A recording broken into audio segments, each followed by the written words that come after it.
Hello, this is Imogen Ragone at Body Learning.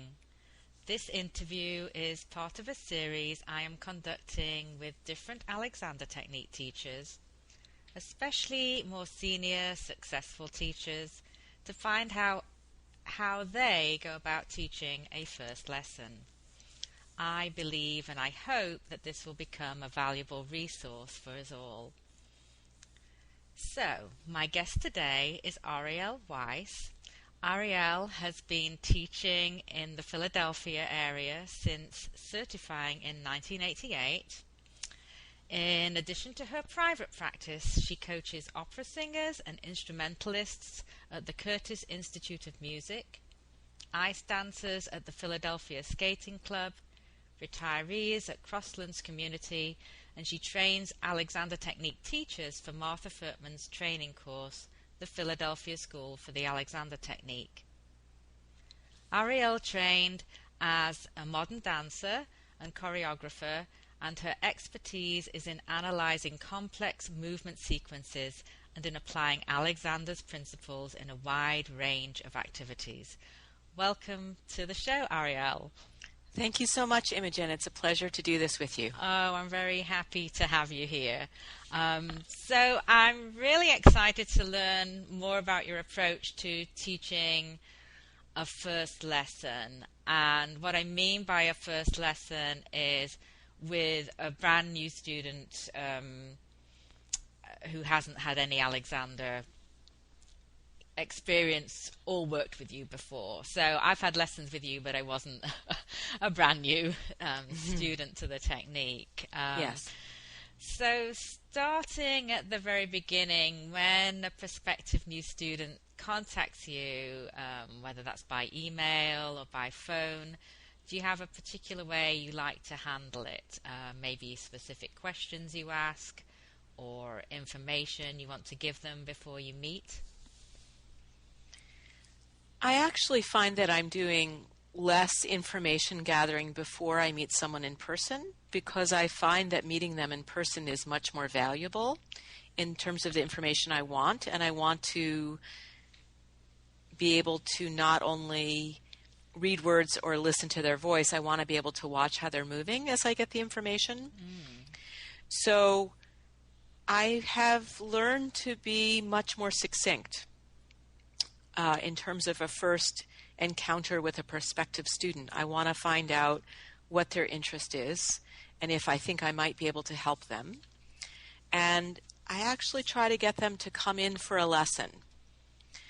So it's much more about scheduling and business matters. Right.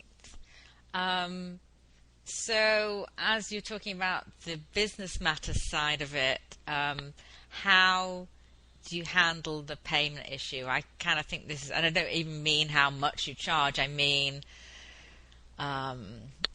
when do you collect the payment? I think that can be a kind of like an awkward moment for a lot of us. Do you do it in advance, at the beginning, or the end of the lesson? Well, what I will say is what I have learned to be very, very clear about is when I initially speak to someone or email someone to make sure they understand exactly where they're going, when they're going to see me, how much the lesson's going to cost, and what forms of payment I accept, and also that I have a 24-hour cancellation policy. Okay. So I've become very dutiful about making sure I'm very clear on those parameters so that there's no doubt or question that I've set that forth. Then I accept payment at the end of a lesson, and I guess it's gotten less awkward over time.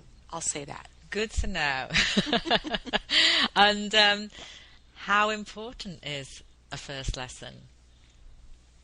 Well, I think a first lesson is a bit like a first date. You want to see if you're a good match. And in my mind, it's a tremendous opportunity to take a little survey and see what's going on with your pupil and to kind of introduce them to this marvelous work.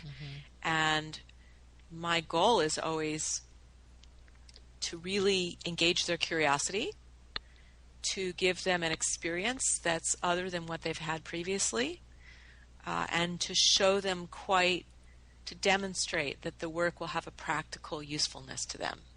And that's a tall order for a first lesson. So where do you start when they first walk in the door? What's the first thing? What happens first? I'd say the first thing that happens is that I'm going to gather information, and I want to gather information with all of my senses. So from the moment I see someone, excuse me, I'm going to watch them as they walk into my studio. I'm going to ask them some questions. I'll watch how they write and fill out my little contact information form. And as they tell me why they've come to see me, I want to gather as many clues about how they're responding to certain stimuli. So it's all about gathering information. That's great. So you've already been gathering information, but when you actually get around to actually teaching, where do you begin? Is it something standard that you like to begin with, or are you really drawing from that information that you've just gathered where you'd like to begin? Or a bit of both? No, I'd say there's not anything too standard about what I'm doing other than the goals I've already talked about in terms of getting to know someone and giving them enough sense that the work is going to be useful to them. I'd say I've gotten much more comfortable in a highly improvisational approach. And I also think that I'm much more comfortable in liberating myself from any sense of responsibility to accurately employ the Alexander technique in a way that the person leaving can then be an advocate. So what do I mean? My primary responsibility is not that they understand what the technique is. My primary responsibility is to help the person in front of me using the tool of the principles that I understand. And I'd say that's a pretty big shift that's happened over time for me. That means I may not even talk about their head, neck, back balance in a first lesson.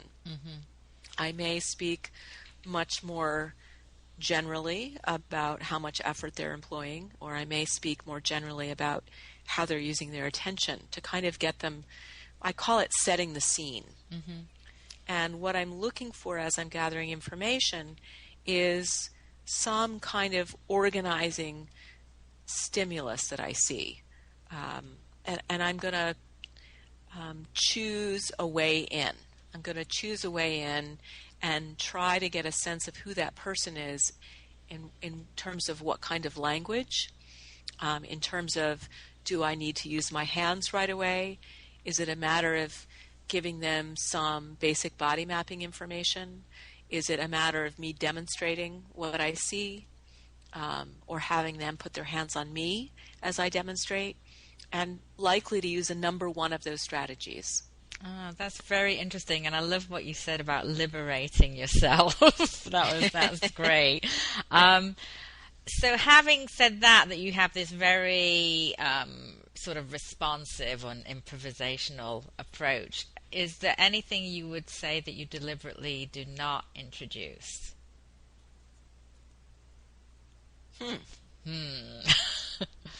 Is there anything I deliberately do not? Well, for instance, there was one teacher I interviewed who does not introduce or does not do table work in a first lesson typically, though he will introduce it later. I don't think I have any steadfast rules. I think I'm really trying to stay responsive to what I see, what I hear, what I sense. So, for instance, if someone comes in that is having chronic neck and back pain and headaches and things, I might very well do some lying down work with them in a first lesson and suggest that that's something they can do on their own, because I think that might very well help them. As a matter of fact, Imogen, I think I've already confessed this to you, but I direct them to an audio file that you made of a lockdown lesson and offer that as a resource to my students, because if I think that's going to help them, I use that as a tool. Okay, well, thank you. Good. Great. So you've been teaching the technique, is that for over 27 years? Does that sound right?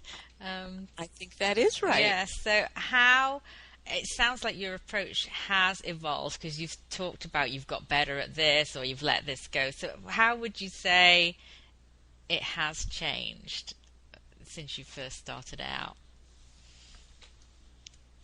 Well, as I say to my students all the time, we get better at what we practice.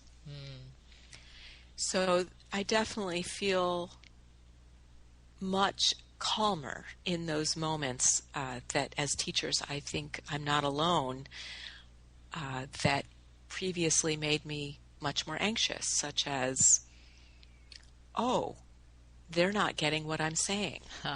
Or, oh, they're not really responding to what my hands are saying. Or they're moving, but they can't sense that they're moving. They don't sense a change that's happened. Right. I think my ability to switch directions, my willingness to try something else, and my ability and willingness to wait have increased. Yeah. That's great. So you mentioned that you would give the constructive rest as homework. Is there any other homework that you give your students?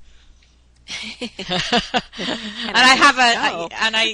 know I know what you gave me. No, just kidding.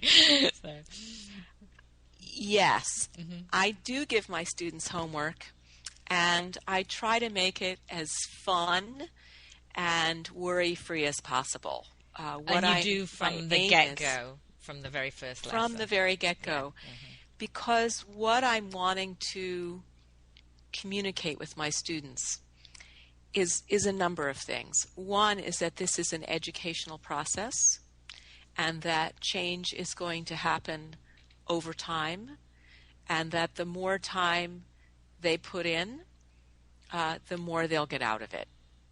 That the way they got so good at their habits was by practicing them, and I want them to feel like that actively seeking out information, self-observation, and experimentation is the way to go. That it's not that I somehow am magic.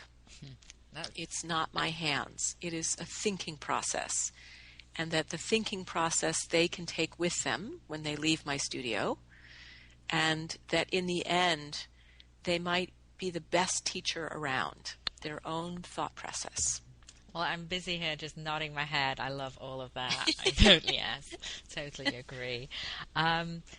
So you mentioned giving them the information about the audio or constructive rest. Do you have any handouts or written information you give students, or do you ever write notes for them, or have them write notes? Well, I've done different things with different students over time. The opera singers that I work with will often record their lessons. The senior citizens that I'm teaching have asked for taking the last 5 minutes of class to write their own notes. And several times in my private practice, I've done that with students, done a recap at the end, and they've taken notes. My handwriting's terrible, so I don't do that for them. I've been thinking about more ways to support my students, and one venture that I'm hoping to get into shortly is creating a series of short videos, because I think that's so much how people are researching things these days, that I'm thinking there are ideas I can get across in a video that might be a great resource for my students. So I'm interested in producing some. Oh, I think that's a wonderful idea. I'm looking forward to those. So, yeah. So what would you see as maybe some of the typical or potential mistakes is maybe a strong word, but maybe pitfalls new teachers kind of get into when they're starting out and teaching these first lessons with people? What would it be good for them to be aware of? Well, again, for me, I think there is a distinction between feeling beholden to be true to Alexander technique or being true to what the person in front of you is going to comprehend and be able to apply. Yeah, I like that. And so it's not really my aim that they really understand the Alexander technique. I don't know if that makes sense to you. It does, and that is a liberating thought too. No, I like that. So any other advice, just generally maybe for newer teachers as they go into teaching these first lessons? Well, I know for me personally, I had such a strong experience with my first lessons of utter despair. Oh dear. I had a teacher that was teaching in a style that was just not a very good match for me. And I had such a strong sense of failure. I couldn't understand how I could be so terribly ignorant not to get what my teacher was asking me to not do, as it was. That I really want to encourage the teacher trainees that I am guiding to follow the lead of their student, to follow the lead of their student and to kind of join them in a way that will make sense. So I might have a fabulous idea and know exactly what's wrong with your use and might know the perfect way to fix it. And if it isn't comprehensible to you, that's not going to be very helpful. And I hope you could hear my tongue-in-cheek, clearly end-gaining in that. So this willingness,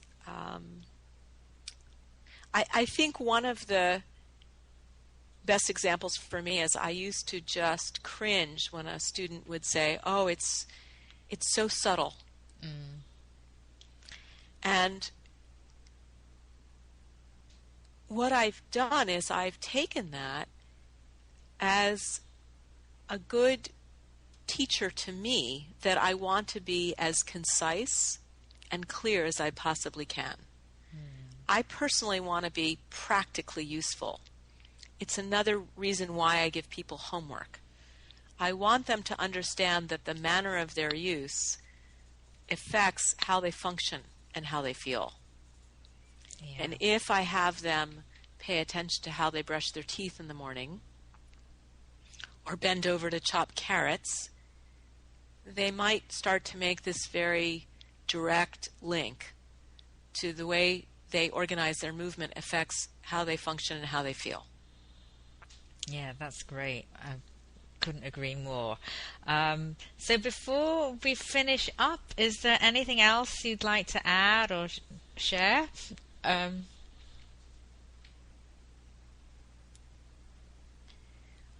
Well, I'd say one thing is that before someone leaves the lesson, I do want to kind of help them do a little bit of a review. And my own personal guiding principle is that there's one salient idea for that person to take with them. Okay, they didn't get all the Alexander technique has to offer, but they have one little idea to take with them, to be curious about, to experiment with. And I guess the other thing is I want to set the scene and open their imagination about how lessons might be useful to them, and to encourage them to think about that in the period of time, which is most often going to be a week before I see them again, but possibly longer, to encourage them to kind of keep an ear out, an eye out, a sense out for what might be helpful to bring into the lesson. That might be to bring in a musical instrument, or a particular situation that was either problematic or challenging or even just interesting. Because I love requests. I love questions. And if I can engage my student in that kind of exchange with me, they're always going to get a better lesson. And I'm also getting them to actively participate in this learning exchange. Yeah, no, that's good. And going back to what you said at the beginning about how you finish up with review, actually, that's great, but also reminds me that's a question I haven't asked people, which would be really useful, is how do you finish? How do you end this first lesson? And I think you just answered that. But that would be very good to know from other teachers too. It is, and I think that too, creating a good container for your students in how you start a lesson and how you end, to make sure that you're making time and room for questions and requests. In my case, I love requests.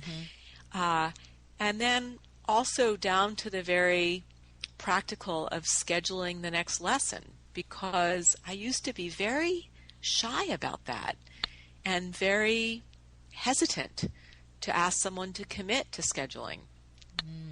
Whereas, in fact, I think it quite supports their learning to do it right then and there. People are very busy. And if they walk out your door without scheduling the next lesson, it's actually more work for you and for them. Yeah, right. Great. Got another extra great tip from you. Thank you. So thank you so much, Ariel. This has been really interesting, and I think it's really very valuable. So my guest today has been Ariel Weiss. If you'd like to get in touch with her or find out more about her practice, we'll put a link to her website next to the interview. We'll also put a link to a site where you can find a teacher anywhere in the world. So thanks so much, Ariel, for being on the show. Thank you, Imogen. Thank you for all this tremendous work you're doing. Oh, you're welcome.